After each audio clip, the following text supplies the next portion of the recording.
আগে ভিডিওতে দেখিনি।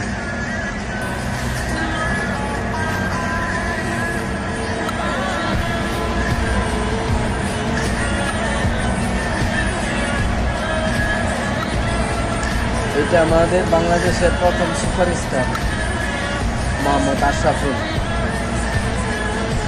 মানুষ মাত্র ভুল, এটা আমরা সবাই জানি। মোহাম্মদ আশরাফুল একমাত্র ব্যক্তি না যে কিনা ম্যাচ ফিক্সিং করেছে। মোহাম্মদ আলী,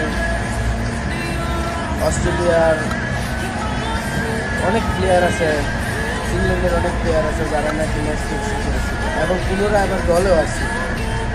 কিন্তু আমাদের বাংলাদেশ টিমে মোহাম্মদ আশরাফুল ম্যাচ ফিক্সিং করেছিল এবং সে অনুতপ্ত হয়েছিল, অনুতপ্ত হয়ে ক্ষমা চেয়েছিল জাতির কাছে।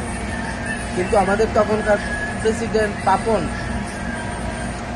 খালেদ মাসুদ পাইলট, যে কিনা জীবনে একটা ভালো ইনিংস নাই, এইসব কর্মকর্তাদের গুটিবাজের কারণে আমাদের প্রথম সুপারস্টার মোহাম্মদ আশরাফুল আজীবনের জন্য নিষিদ্ধ হয়েছিল।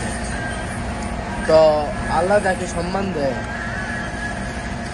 মানুষ কোনো কিছু করতে পারে না। দেখেন আজকে মোহাম্মদ আশরাফুল বাংলাদেশ ক্রিকেট টিমের ব্যাটিং কোচ। খবরটি শুনে খুবই ভালো লাগছে।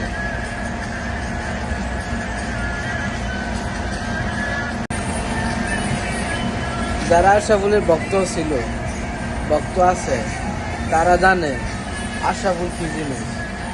অস্ট্রেলিয়ার মাটিতে অস্ট্রেলিয়াকে হারানো, তাও আবার অনবদ্য 100 রানের ইনিংস খেলা, 2005 সালের কথা। এটা যারা ক্রিকেট প্রেমী আছে বাংলাদেশের ওরা ভালো করে জানে। আশরাফুল একটা নাম শুধু না, আশরাফুল একটা আবেগ, একটা জাতির ক্রিকেট প্রেমীদের প্রথম সুপারস্টার।